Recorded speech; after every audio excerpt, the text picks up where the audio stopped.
This could be the best Overwatch event ever. Oh my lord, it's 2 p.m. and I just woke up. Gonna sip the coffee, get the energy going. Woo! Am I looking pretty? What's up, everybody, and welcome to the final episode of the 2020 Overwatch League Power Rankings. It's your boy, it's your guy, it's me, how's it going? It's time for the final episode of the Power Rankings. We haven't done this in a while, I'm a bit rusty, okay? We haven't been talking about the Overwatch League for quite some time. Of course, we had the All-Stars happening these past 2 weeks, both in APAC and in North America. But we have waited so long for this grand finals weekend where the 4 last teams in the 2020 Overwatch League playoffs will battle it out for the 2020 championship. And boy, am I hyped for these matches. It's good. Hey, that's potential, honestly, to be the best Overwatch League event ever. Best Overwatch event, even. Like, I mean, I know there's been some great Apex matches, but I mean, this could be the best Overwatch event ever. That's how I look at it anyway. I'm so excited. I'm incredibly excited.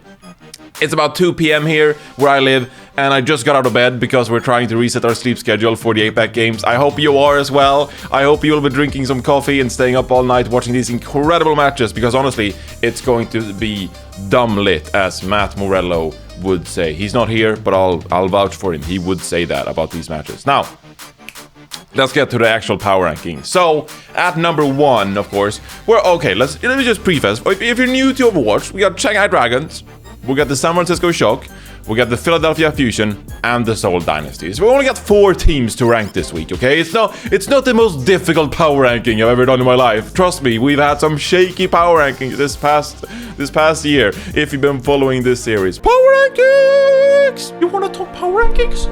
You wanna talk power rankings? Zoom in. No one knows what's going on. It's crazy out there, okay? This week, I'm joined by my ludicrous hair. Honestly, a lot of Gladiators fans, they're going to be like, oh, well, why are we number 11 after being number 7 last week?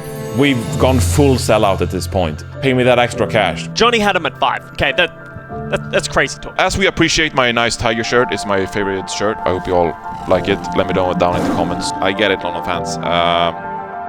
Get some more results, and you guys will be up there. You know, what can you do? The season's not over yet.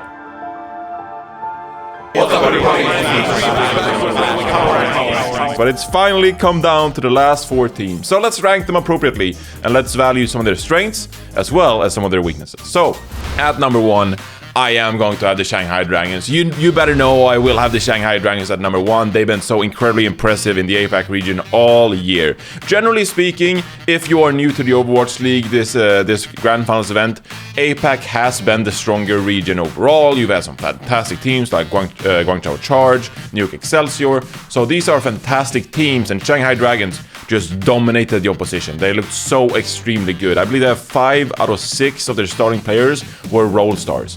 That's how good they are, okay? Fleto, of course, won MVP of the year this season as well. And then you have players like Void, Fearless, Lee Jae-gon in the main support role. Fantastic players across the board on this Shanghai Dragons team. The biggest strength for me going into the Grand Finals event is going to be the fact that they don't necessarily have to rely on substitutions to make hero adaptations. The Shanghai Dragons, to me, they are a very fluent team. They're very fluctuating. They're fluctuating. I don't know, is that the word? They're fluctuating. They're like swapping heroes around in the middle of the map. They don't really have to swap in a new main tank if they want to play Reinhardt or Winston. They don't really have to swap in like a Sombra specialist because Lip can do a lot of different things. They don't have to rely on different kind of roles within the team to make the adaptations happen. This is going to be a very good strength going into the Grand Finals event, because generally speaking, looking at some of these other teams, they will have to make substitutions, and therefore you sort of show your hand. You show the composition you're going to play. Meanwhile, the Shanghai Dragons, they can always one-up their opponent by swapping to a counter composition on the fly, and they, generally speaking, don't really have to swap in new players to make these adaptations. And I think that is where Shanghai Dragons will ultimately find an advantage in almost every map, because they can flex across these heroes and be consistently good across the board. That being said, of course, they have individual skill across the board as well. It's not like they have to rely on their hero adaptations. If they wanted to, they could just take the head-to-head matchup with some of these better teams and just win because they will overpower their opponent. But looking back at their year, I think the Shanghai Dragons have been incredibly impressive. And I really like how well-rounded this starting lineup is when you look at some of these players and their ability to flex to so many different compositions. I think that is going to serve them very well going into the Grand Finals event, and that's why they are number 1 to me. Now, looking at number 2, we are going to have the San Francisco Shock. I think the individual skill of the San Francisco Shock is probably the best out of these 4 teams. I look at their roster and I look at underrated players like Smurf. I hear you, Shock fans. You have Choi Obin on the off-tank role, and then you also have star performance players like Ans. You also have players like Striker, probably the best tracer in the entire world, okay? Then you have Moth, Twilight Violet, incredible players across the board. Fantastic starting lineup, and I think that being able to rely on this individual skill is going to be so good for the San Francisco Shock team. I think that with that individual skill, they are going to actually take down some of these teams like the Seoul Dynasty, like the Philadelphia Fusion, because they can just rely on the strength of these individual players to really overpower their opponents. We've already seen in North America, they don't really have to play the meta, the San Francisco Shock, because they can just rely on playing off-meta picks because they do it so very well. I think that's going to be very difficult for some of these teams to deal with, and it could even take down the Shanghai Dragons. I would not be surprised if the Shanghai Dragons struggle to take down the Shock because of how good the San Francisco Shock are. So a lot of individual skill when I look at the San Francisco Shock. Obviously, we cannot underrate Krusty as a coach and what he provides to this team. I'm not saying that San Francisco Shock don't have strategies. Of course they have strategies. They are very smart at the game and what they do, but I think their biggest strength going into the Grand Finals event is going to be the sheer individual skill, and like, how do you deal with Ans when he is on the Widowmaker and getting first picks every fight from far away? Like, how do you deal with that? That is going to be a big problem for some of these other teams. At number 3, we're going to have the Philadelphia Fusion. Now, the Philadelphia Fusion, they didn't manage to take down the San Francisco Shock looking at our North American bracket, but I still think that they are an incredibly good roster. Primarily, I think that they will be able to rely on some of these strategies. They're not as flexible as the Shanghai Dragons, in my opinion, where they can just flex on the fly and play all these different heroes. But when you look at some of these strategies that the Philadelphia Fusion bring to the table, they have a real good chance at taking down their opponents by coming in with very well-prepared strategies and throwing their opponent off guard and making it very difficult for the opponent to adapt in the middle of maps or in the middle of series. Of course, they have great individual skill as well. I think you have to look at someone like Hisu, who has performed really well in the playoffs so far for this team.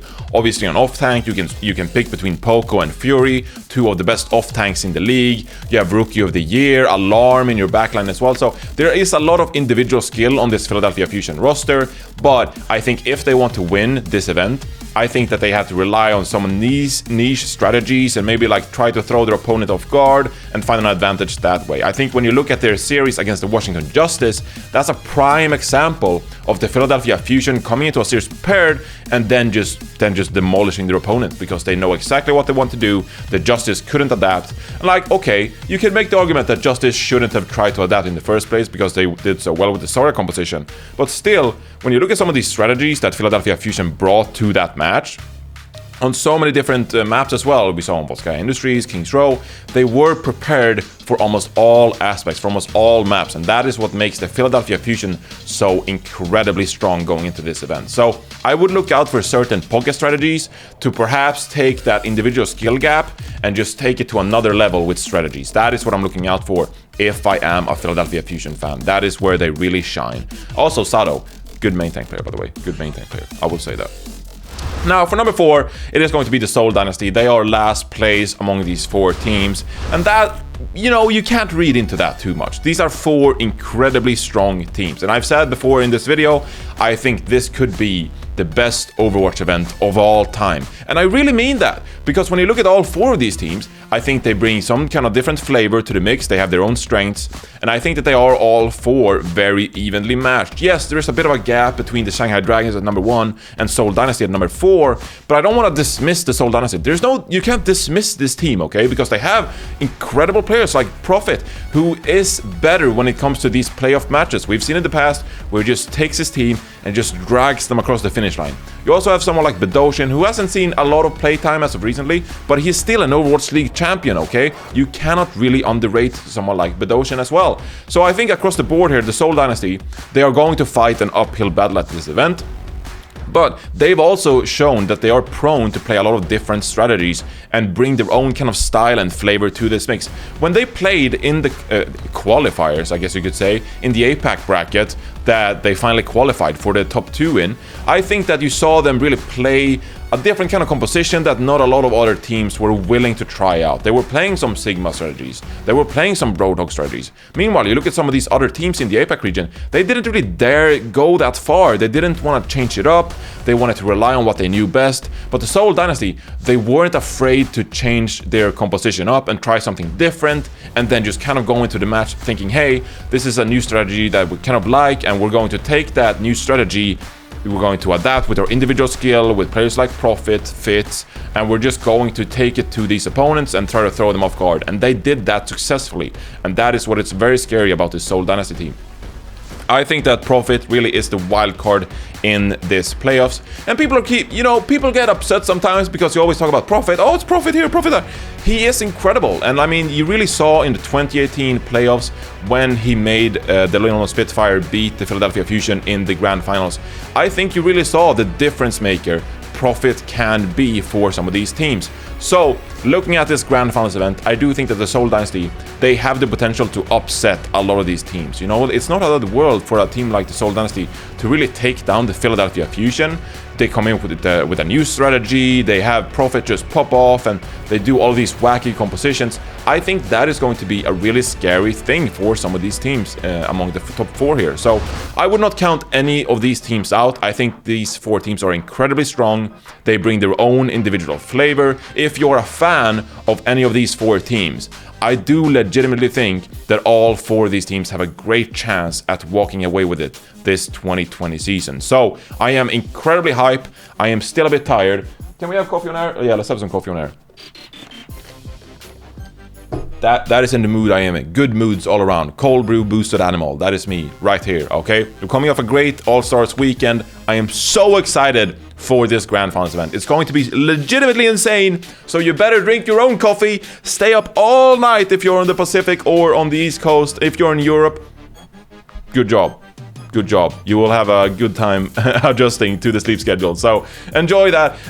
Let me know what you think about the power rankings, of course. Leave a comment down below. Like the video, dislike the video, all that good stuff. And I really do hope that you enjoy this upcoming weekend of Overwatch. As I said so many times, this could be the greatest Overwatch event of all time, and I am just so incredibly pumped for this upcoming event. So I hope you all enjoy it as much as I will, and I will see you some other time this weekend for some incredible Overwatch. Take care, everyone, and I'll see you guys around.